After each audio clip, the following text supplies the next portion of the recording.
الحمدللہ رب العالمین والصلاة والسلام علی سید المرسلین اما بعد فاعوذ باللہ من الشیطان الرجیم بسم اللہ الرحمن الرحیم قل ان الموت الذی تفرون منہ فإنہ ملاقیکم ثم تردون الى عالم الغیب صدق اللہ مولانا العظیم وصدق رسولہ النبی الکریم ان اللہ وملائکتہ یصلون علی النبی یا ایہا الذین آمنوا صلوا علیہ وسلموا تسلیما اللہم صل علی سیدنا محمد وعلی آل سیدنا ومولانا محمد وبارک وسلم الصلاۃ والسلام علیک یا سیدی یا رسول اللہ الصلاۃ والسلام علیک یا سیدی یا حبیب اللہ وعلی آلک و صحابک یا سیدی یا خاتم النبیین علیہ وآلہ وبارک وسلم۔ کل ایک دوست بتا رہا تھا کہ جب یہ محمد رمضان گھر سے نکلتے کہیں دور کام کے لیے تو وقتاً فوقتاً وہ اپنے گھر سے باہر آتی، تلاش کرتی، بیٹے کوئی مل جاتا، میرے بچے کا فون نمبر ملا کے میری بات تو کرا دو، پتہ کرو کہاں ہے، کہیں دور نکل گیا ہے، اس کی خبر نہیں ہے۔ تو پھر اسی کے جملے تھے، میں سوچتا ہوں یار اب وہ ماں کی جو ماں یاد کرتی تھی، ماں جو ہے تڑپتی تھی، ماں جو ہے ان کے لیے دعائیں کرتی تھی، اب وہ تڑپ وہ دعائیں نہیں ملیں گی۔ یہ وہ ماں ہے جس ماں کے لیے آپ کے اور میرے نبی نے کائنات میں ایسی جگہ نہیں ہے جو ماں کے قدموں کی بات کر رہا ہوں۔ حضور نے فرمایا جنت ماں کے قدموں میں ہے، تو جنت تو ساتوں آسمان سے اوپر ہے، اور جنت کی مثل یہاں کوئی چیز نہیں ہے۔ جنت جیسی نعمتیں، جنت جیسی زمین نہیں ہے، مگر اللہ کے نبی نے فرمایا وہ جنت تمہارے ماں کی قدموں کے نیچے ہے۔ اور باپ فرمایا یہ تمہارے لیے جنت کا درمیانی دروازہ ہے، باپ تمہارے لیے جنت کا دروازہ ہے، تم چاہو تو اس کو آباد کر لو، اپنے لیے جو ہے کھلوا لو، چاہو تو بند کروا لو۔ اگر ماں باپ کی خدمت کی، ماں باپ کے ساتھ محبت کی، ماں باپ کے ساتھ وہ رویہ رکھا جو اللہ نے قرآن میں کہا، وہ انداز اپنایا جو آپ کے اور میرے نبی نے بتایا، اللہ اور اس کے نبی تو آپ کے اور میرے ماں اور باپ کی شان بیان کر رہے ہیں کہ یہ وہ ہستیاں ہیں کہ ان کی رضا سے رب راضی ہو جاتا ہے، یہ وہ ذاتیں ہیں ان کی خوشی میں رب کی خوشی ہے، ان کی ناراضگی میں رب کی ناراضگی ہے۔ اور یہ وہ لوگ تھے زندہ تھے تو ان کی محبت سے دیکھنے میں حج کا ثواب، اب فوت ہو چکے تو قبر میں جائیں تو حج کا ثواب۔ یہ ماں باپ جن کے لیے قرآن حدیث میں بتایا جا رہا ہے کہ یہ ان کی محبت اور ان کو محبت کی نظر سے دیکھنا تمہارے لیے مقبول حج کا ثواب ہے۔ جن کا باپ چلا گیا ہے، جن کی ماں چلی گئی ہے، دعائیں دینے والا کوئی نہیں ہے، اب وہ کبھی کبھار سوچتے ہوں گے، اور بہت سارے لوگوں کے منہ سے سنا کہ اب گھر ویران لگتا ہے۔ عام نہیں، ایک وقت کا بادشاہ اکثر رویا کرتا تھا، اس بادشاہ سے کسی نے کہا کہ تو اتنا روتا ہے، کیا آپ کی ہی ماں دنیا چھوڑ گئی ہے، لوگوں کی ماں نہیں مری؟ کہا ٹھیک ہے بات تمہاری، مگر جب میں اس محل میں آتا تھا تو یہ محل مجھے آباد اور شاد اور سلامتی اور اس میں محبت نظر آتی تھی، کیونکہ میری ماں اس کے اندر موجود تھی۔ اب میری ماں نہیں رہی تو یہ گھر، یہ محل مجھے ویران نظر آتا ہے، یہ گھر مجھے ویران نظر آتا ہے۔ وہ چھائیں نظر، وہ دعائیں نظر، وہ پیار نظر نہیں آ رہا۔ علامہ اقبال سے پوچھتے ہیں، آپ بھی بتائیں جناب، بڑے انسان ہو، تو کہتے ہیں جو میری ماں مجھے بالی کہہ کے بلایا کرتی تھی، وہ مزہ وہ سرور کسی اور مجھے عہدے سے، مجھے لقب دینے سے کہ جناب مصور پاکستان اور حکیم وقت کا جو ہے نہ جانے کون کون سے ان کو القابات دیے گئے۔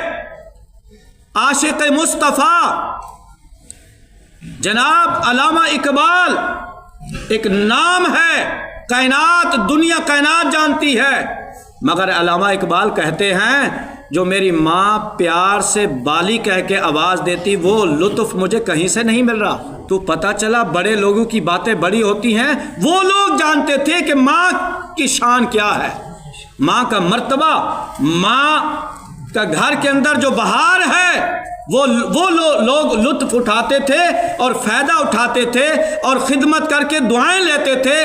کاش میں اور آپ جن کی مائیں موجود ہیں خدمت کر کے اللہ کو، اس کے حبیب کو راضی کر لیں۔ اس لیے آپ کے اور میرے نبی صلی اللہ علیہ وسلم نے ارشاد فرمایا، یہ تمہارے لیے جنت بھی ہے اور تمہارے لیے جہنم بھی ہے۔ یہ مائیں، یہ باپ تمہارے لیے جنت اور جہنم ہے اگر تم نے ان کی نوکری کی، خدمت کی، ان کو خوش کیا اور یہ تمہاری خدمت سے راضی ہو گئے تو تمہارے لیے جنت ہے، یہ تمہارے لیے جنت ہے۔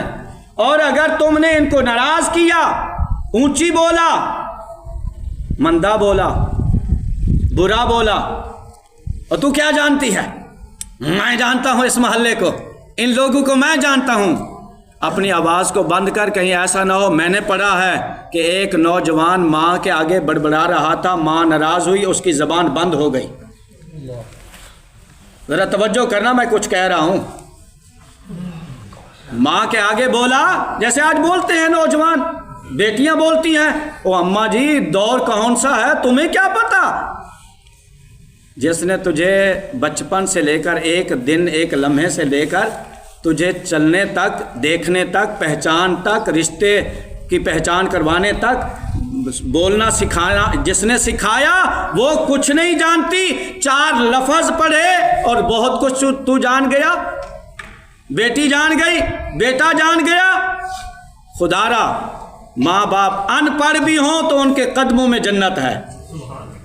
ماں ان پڑھ بھی ہو، اس کے قدموں میں بیٹے کے لیے، بیٹی کے لیے جنت ہے۔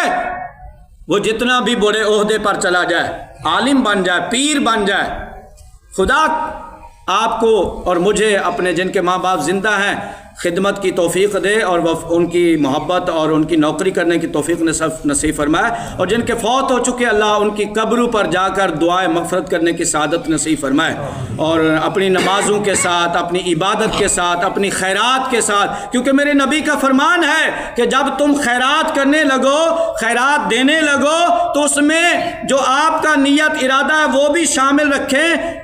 اپنی ماں اور باپ کے اصل ثواب کی نیت کر لیں، ان کو بھی ثواب پہنچے گا، تمہارے ثواب میں کمی بھی نہیں آئے گی، تمہارے ثواب میں بھی کمی نہیں آئے گی۔ ماں اور باپ اگر فوت ہو چکے، وہ کسی کی مدد کسی صورت میں کر رہے ہیں تو اللہ اس کا ثواب تمہارے ماں باپ کو بھی پہنچا دے گا۔ اور اگر آپ خود قبر پہ چلے جائیں اور سورۃ یاسین شریف پڑھیں، قرآن کی تلاوت کریں، سورۃ فاتحہ پڑھیں، القل شریف پڑھیں، اور پھر اس کو جو بھی آپ کو آتا ہے بخش دیں پڑھ کر۔ میں نے تو یہاں تک پڑھا ہے کہ ایک بار بسم اللہ الرحمن الرحیم پڑھیں تو 76,000 نیکیاں ملتی ہیں، 76,000 گناہ معاف ہوتے ہیں، 76,000 درجے بلند ہوتے ہیں۔ اب ایک بار بسم اللہ پڑھی، یہ ثواب جو کل شریف 3 بار پڑھ لیا تو پورے قرآن کا ثواب، اور سورہ یاسین شریف پڑھ لی اور اس طرح ثواب کیا، بخش دیا، اللہ کی رحمت سے آپ کے گناہ بھی بخشے جائیں گے۔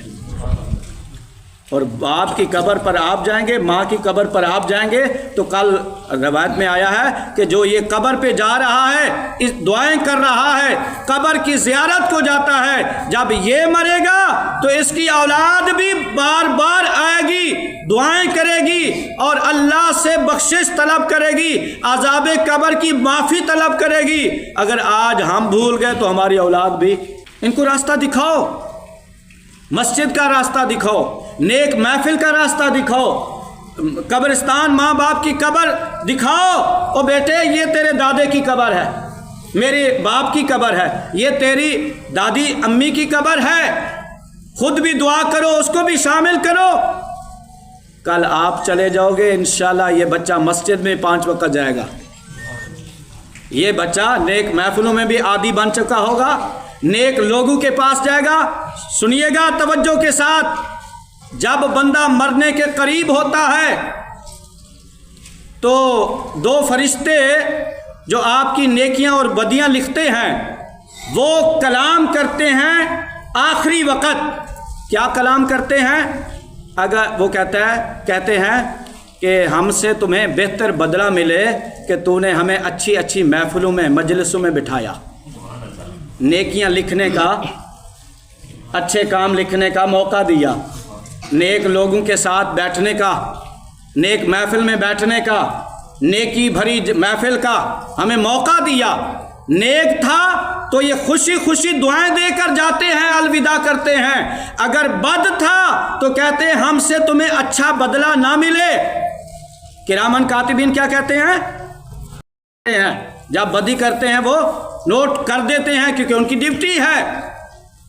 جب گناہگار بدکار ہوتا ہے تو وہ کہتے ہیں کہ تجھے ہماری طرف سے اچھا بدلہ نہ ملے کہ تو نے ہمیں بری محفلوں میں، بری جگہوں میں، برے دوستوں میں بٹھایا اور ہمیں بدیاں لکھنے کا ہی موقع ملا، تو وہ ناراض ہو کے چلے جاتے ہیں۔ میں اور آپ چاہیں گے کہ ہمارے فرشتے جو کرامن کاتبین ہیں یہ ہم سے راضی ہوں، دعائیں دیں۔ اچھا یارو اس لیے کہا گیا نا کہ جب تم غسل خانے میں جاؤ، گندی جگہ پہ جاؤ تو اللہ کا نام نہ لو، کوئی گفتگو نہ کرو۔ کیوں؟ کہ وہ فرشتے جو ہیں ان کو تکلیف ہوتی ہے، وہی جو آپ بول رہے ہیں وہ لکھتے ہیں، وہ کل قیامت کے دن کتاب کھلے گی۔ ہم تو اپنی کتاب برائیوں کی کسی عام سے عام بندے کو نہیں دکھانا چاہتے، تو جب اللہ کی بارگاہ میں پیش ہو گئی تو ہم کیا دکھائیں گے منہ؟ آئیے جناب، جو قرآن کریم سے ہم نے ابھی تلاوت سنی ہے ذرا توجہ فرمانا۔ جو میرا مقصد تھا وہ یہ تھا کہ ہم اپنے ماں باپ کے ساتھ خدمت کر کے، نوکری کر کے، محبت کر کے اور دھیمے انداز میں گفتگو کر کے ان کے سوالوں کا جواب دے کر، کیوں قرآن میں اللہ فرما رہا ہے کہ یہ جب بڑی عمر کو پہنچتے ہیں نا تو ان کا چڑچڑپن، غصہ اور بار بار بولنا، اونچا بولنا، تکھا بولنا، ناراضگی کے کلمے کہنا، یہ ان کی عمر کا مجبوری بن گئی ہے، کیونکہ یہ بیماریوں سے جو ہے اندر سے خالی ہو چکے ہیں۔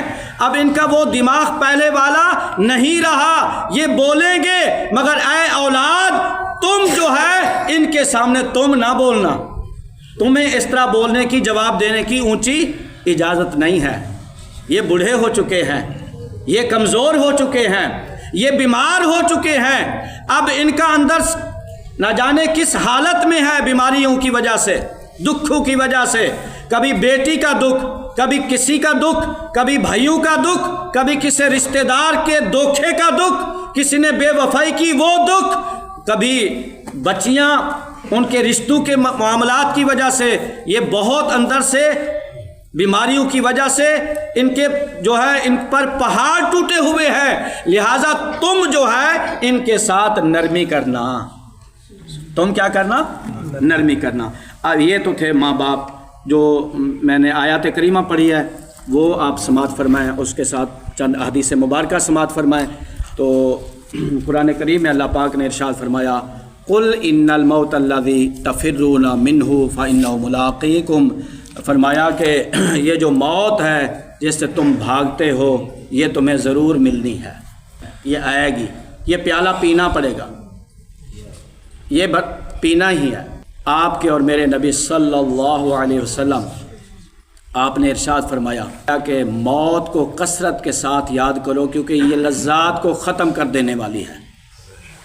جو خواہشات ہیں نا، ہماری لذات ہیں جو ہمیں رات کو اٹھا کے لے جاتی ہیں، نیند بھی ہم ترک کر دیتے ہیں، نماز تک بھی چھوڑ دیتے ہیں، گھر بھی چھوڑ دیتے ہیں، بس آج ادھر جا رہے ہیں تو آج اس محفل میں جا رہے ہیں تو آج ہوٹل پہ جانا ہے، یہ لذت ہے، یہ خواہشات ہے۔ بندہ اس کے پیچھے دوڑتے دوڑتے دوڑتے یہ خواہشات پوری نہیں ہوتی، ادھر کل نفس ذائقۃ الموت کا وقت پورا ہو جاتا ہے، وہ پیغام آ جاتا ہے۔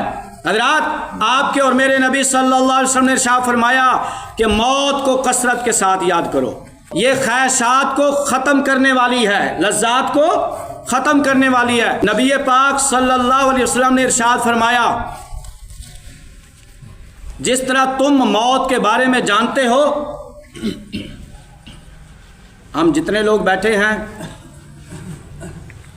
اپنے والدین کے جنازے اٹھائے، کئیوں نے بھائیوں کے جنازے اٹھائے، ہنستے کھیلتے نوجوان حسینوں کے جنازے اٹھائے، دیکھا موت، ہم جانتے ہیں کہ موت برحق ہے۔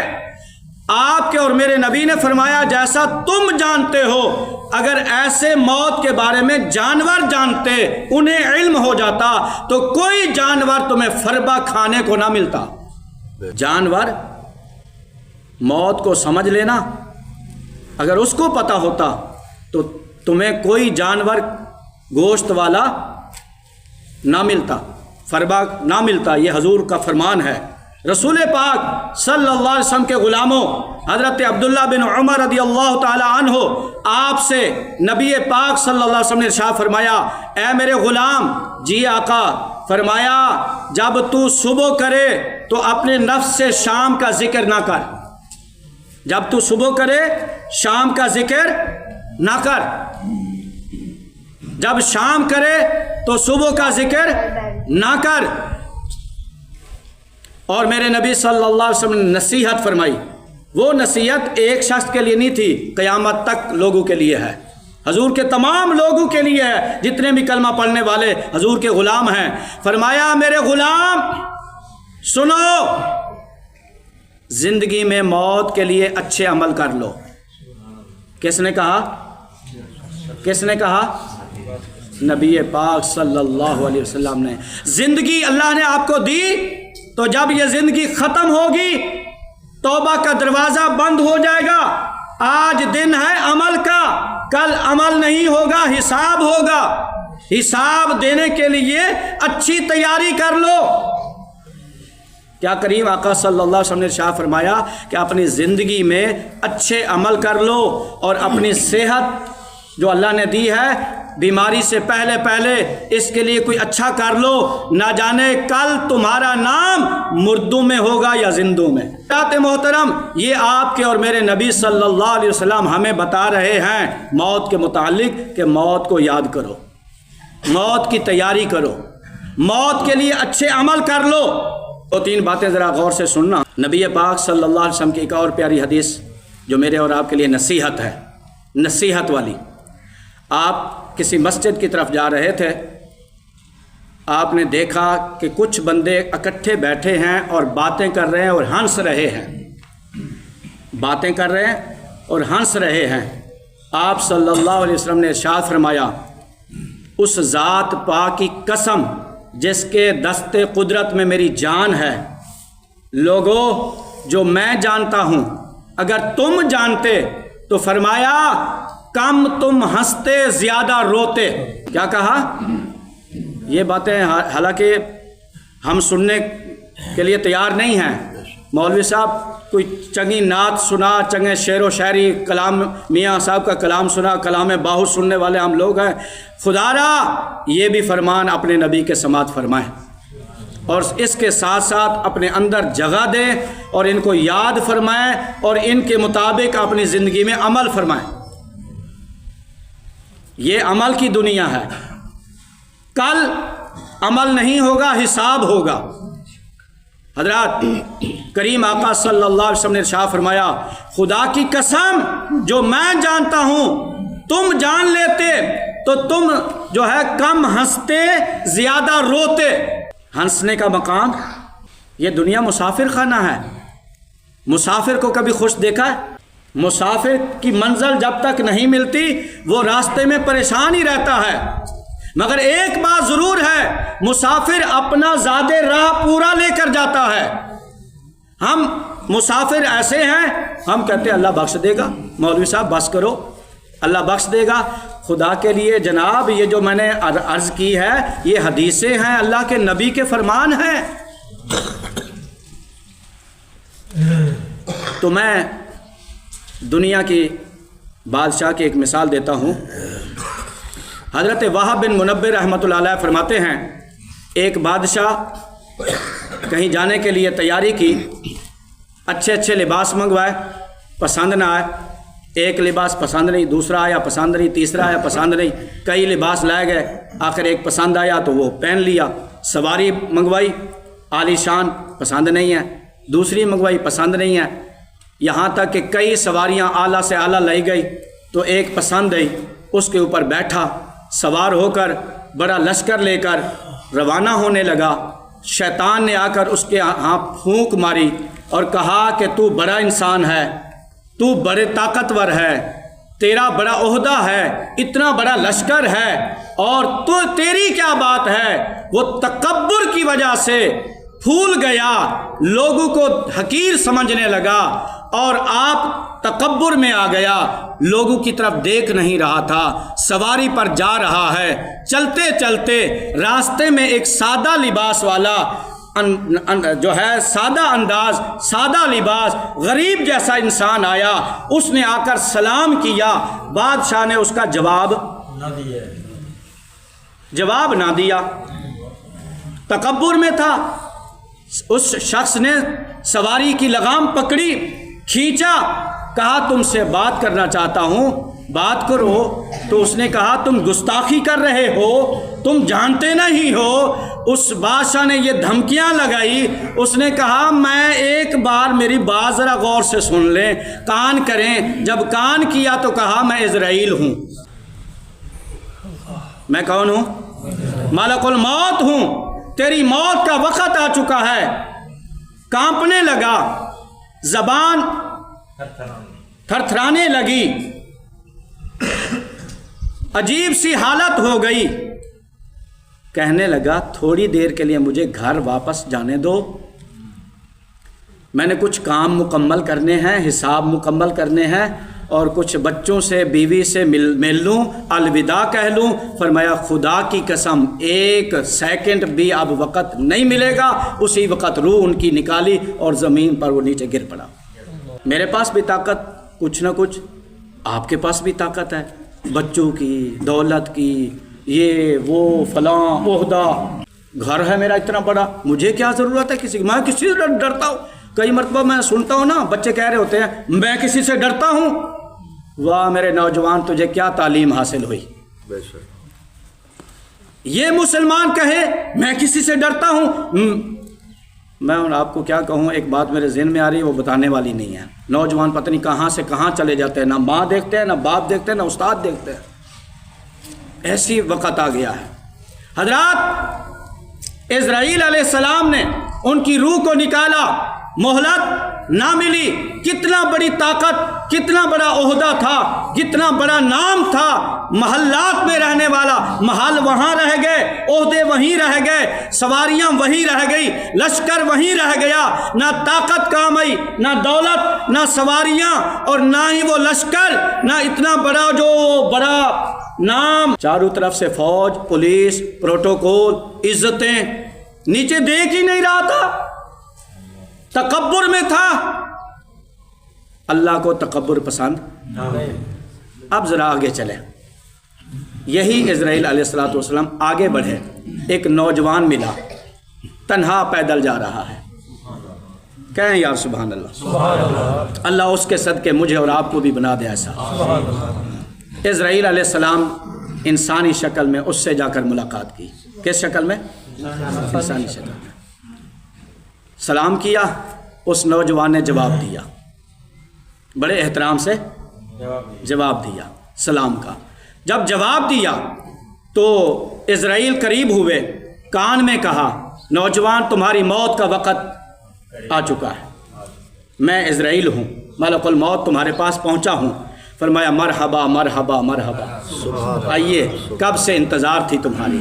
یہ ہے وہ لوگ جو دن بھی اللہ کے لیے, رات بھی, صبح بھی اللہ کا نام, شام بھی, سونے سے پہلے بھی اللہ کا نام. صبح اٹھنا ہے تو سب سے پہلے جس نے جو کچھ دیا وہ اللہ ہے, زندگی دی اللہ ہے, وہ دینے والا. یہ گھر دیے, یہ اولاد دی, یہ سب کچھ دینے والی ذات آپ کے کو جو اتنی خوشیاں دینے والی ہے وہ اللہ کی ذات ہے. جناب اس نوجوان نے کہا آئیے جلدی کیجئے, میری روح کو نکال لیجئے.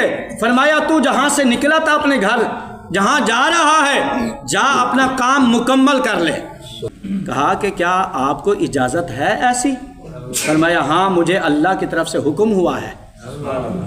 وہ بادشاہ کے لیے حکم اور تھا, اللہ کے محبوب بندے کے لیے وہ سادہ غریب ہو, بظاہر وہ کپڑے بھی سادہ ہوں, جس کو آپ اور میں دیکھیں سلام تک نہ کریں, مگر ان کو سلام اللہ رسول کی طرف سے آتے ہیں. فرشتے بھی سلام کرتے ہیں. فرشتے نے سلام کیا, جواب دیا. جب کہا ملک الموت ہوں, فرمایا مرحبا مرحبا, جلدی کیجئے, میں تو کب سے انتظار میں تھا, کب سے آپ کی انتظار میں تھا. آپ نے فرمایا آپ جہاں جانا چاہ رہے ہیں وہاں جائیں. فرمایا اللہ کی ملاقات سے کوئی ضروری کام نہیں ہے, سب دنیا کے کام ختم, اب صرف میں کب سے انتظار میں ہوں, موت کا فرشتہ آئے, اپنے محبوب سے ملاقات کروں.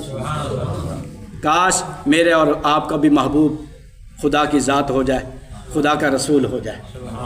یہ دنیا بے وفا ہے, جگہ جی لگانے کی دنیا نہیں ہے, یہ عبرت کی جا ہے, تماشا نہیں ہے. حضرات اس نے کہا کہ جناب میں کہیں نہیں جاؤں گا, مجھے اللہ سے ملاقات کرنی ہے, کب سے میں انتظار میں ہوں. فرمایا کیسی موت چاہتے ہو؟ کہا یہ بھی تمہیں اجازت ہے, یعنی یہ تو ہر ایک سے نہیں پوچھا جاتا, مگر اللہ اپنے محبوب بندوں کی عزت اس طرح بڑھاتا ہے, اپنے محبوب بندوں کے لیے لوگوں کو بتاتا ہے, لوگوں جو میرا ہو گیا, جو محبوب کا سچا غلام وفادار, اطیع اللہ و اطیع الرسول پر زندگی کو گزارا, ان کے لیے آسانیاں ہوتی ہیں.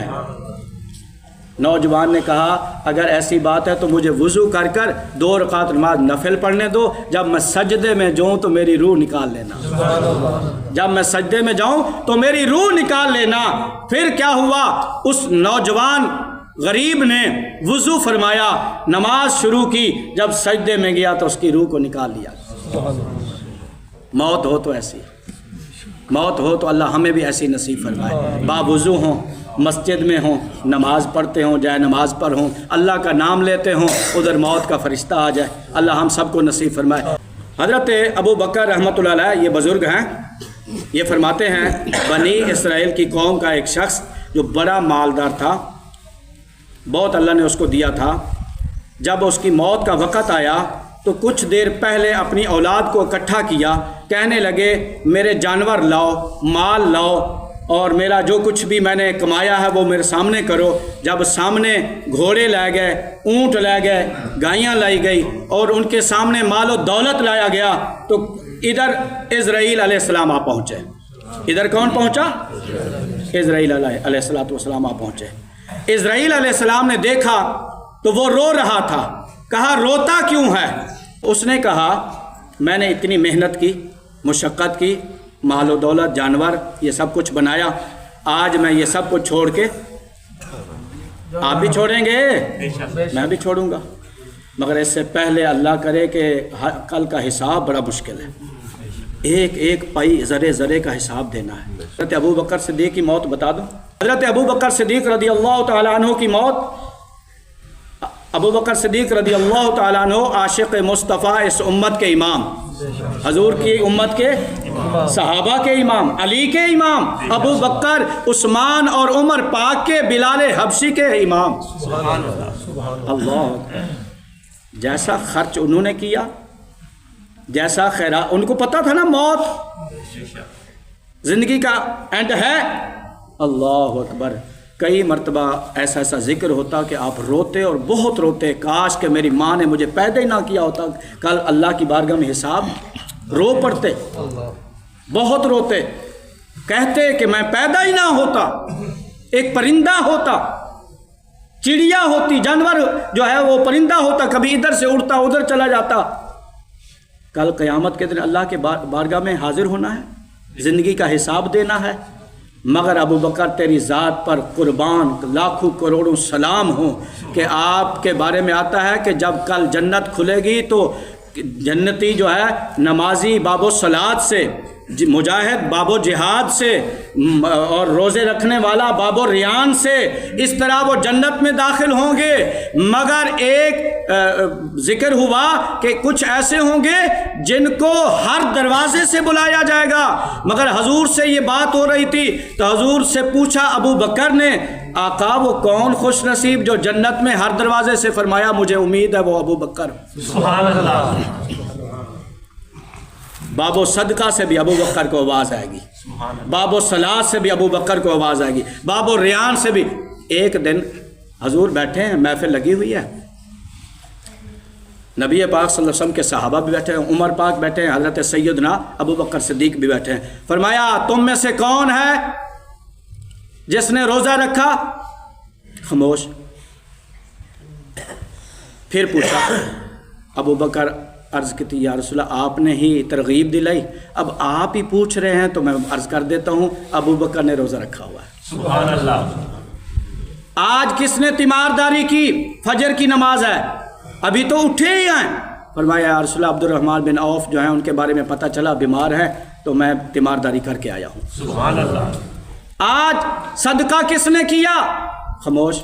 پھر پوچھا ابو بکر نے کیا. سبحان اللہ. اللہ اکبر. ابو بکر صدیق فرمایا کہ لوگوں اللہ کے لیے مال لاؤ. صحابہ لائے جس کے پاس جتنا تھا. ابو بکر جب لائے تو سارا گھر کا سامان لا کر حضور کے قدموں میں رکھ دیا. سبحان اللہ. فرمایا آپ گھر والوں کے لیے کیا چھوڑا؟ کہا میرے گھر کے لیے اللہ اور اس کا رسول کافی ہے. سارا مال ہی دے دیا. سبحان اللہ. جو بات میں بتانا چاہتا ہوں وہ سنیں. جب آپ کی موت کا وقت آیا قریب، حاجی صاحب کچھ باتیں وہاں میں نے کی تھی وہ تو سنی تھی، اب نئی بات کر رہا ہوں. ہاں یہ نہ کہنا مولوی صاحب وہی سنائی جانا میں پیچھے سن کے آیا. ابو بکر صدیق رضی اللہ تعالیٰ عنہ موت کا وقت قریب آیا. اما عائشہ سے فرمایا عائشہ جی میرے ابا حضور. فرمایا یہ جو اونٹنی جس کا ہم دودھ لیتے ہیں پیتے ہیں خوراک کے لیے، یہ اونٹنی میری ملکیت نہیں. جو پیالہ ہے جس میں پانی پیتے ہیں، کھانا کھاتے ہیں، دودھ پیتے ہیں، وہ پیالہ میری نہیں ہے. یہ جو چادر میں اوپر اوڑھ لیتا ہوں، پہن لیتا ہوں، سردی گرمی میں استعمال کرتا ہوں، یہ چادر میری نہیں. اللہ اکبر. یہ تینوں چیزیں فرمائی، یہ تینوں بیت المال کی ہیں. میرے بعد جو خلیفہ مقرر ہو یہ اونٹنی، یہ چادر، یہ پیالہ ان کو دے دینا. نوجوانوں ذرا غور کرو، یہ ابو بکر ہیں. کائنات کے اندر آپ جیسا مقام کسی نے نہیں پایا. سبحان اللہ. مال سے عزت ملتی ہے؟ مال تو نہیں جوڑا علی پاک نے. مال تو کٹھا ابو بکر کا بینک بیلنس نہیں. سامان جڑا کٹھا کیتا چادر بنی حضور دے قدمہ رکھ دیتا ہے. سامان اے سامان سارے ہی سامان لیا ہے. یہ بات آپ کو پتہ ہے نا کہ ابو بکر صدیق سارے ہی دیواروں پر ہاتھ مارا، کوئی سوئی، کوئی دھاگا، کوئی چیز سارے ہی لیا. کتنا ہے ٹرک؟ کتنے ٹرک ہیں؟ اللہ اکبر. سیکھیں یار، ہم سیکھیں. میں بھی آپ کا ساتھی ہوں، کوئی ایسی بات نہیں ہے. اللہ مجھے بھی ہدایت دے، آپ پر بھی رحمت کی نظر فرمائے. جتنا اللہ نے دیا ہے اس پر ہم شکر کریں. جتنا اللہ نے دیا ہے اس پر شکر کریں. اور جو کوئی مشکل آ جائے، مصیبت آ جائے، بیماری آ جائے، آزمائش آ جائے، صبر کرے، سبحان اللہ، صبر کرے۔ حضرت ابو بکر صدیق رضی اللہ تعالی عنہ ساری زندگی جب اسلام قبول کیا، آپ کے پاس 40,000 تقریباً رقم تھی، ساری حضور کو دے دی، سبحان اللہ، حضور کی بارگاہ میں پیش کر دی۔ اور آپ فرمایا کرتے تھے یا رسول اللہ مجھے 3 چیزیں پسند ہیں، ایک آپ کا چہرہ ہو، میری آنکھیں ہوں، میں آپ کو دیکھتا رہوں، سبحان اللہ، آپ کی مجلس ہو، ابو بکر آپ کی مجلس میں بیٹھا رہے، میرا مال ہو آپ کے نام پر۔ اللہ مجھے اور آپ کو بھی یہ سمجھ عطا فرمائے۔ ابو بکر کی موت آتی ہے تو آپ علی سے فرماتے ہیں علی مجھے غسل ان ہاتھوں سے دینا جن ہاتھوں سے حضور کو دیا تھا، سبحان اللہ، پھر جب غسل دے لو، جنازہ پڑھ لو، میرا جنازہ اٹھانا، حضور کے روضے پاک دروازے کے سامنے رکھنا۔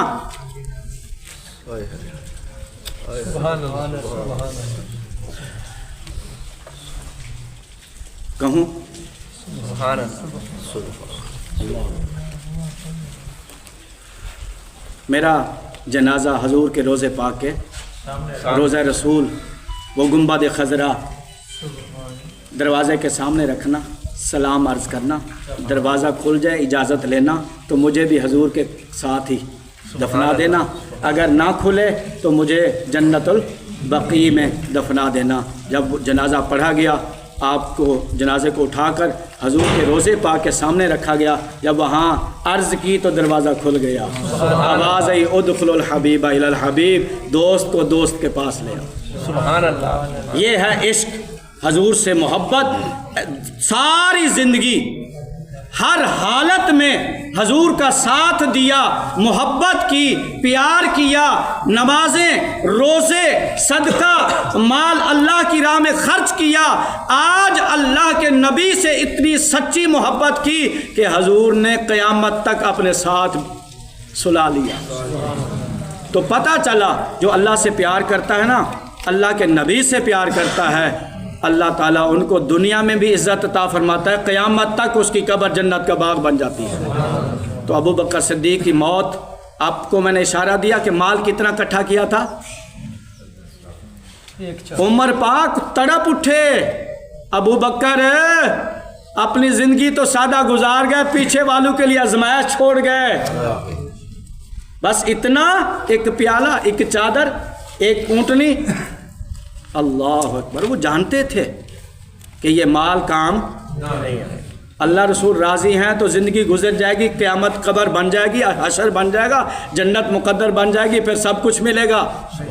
اور اگر اللہ رسول ناراض ہو گئے تو سب کچھ برباد ہو جائے گا۔ اللہ مجھے اور آپ سب کو جو سنا ہے سمجھنے کی توفیق نصیب فرمائے، بالخصوص بھائی محمد رمضان صاحب کے والدین کی اللہ پاک بخشش اور مغفرت فرمائے۔ اعوذ باللہ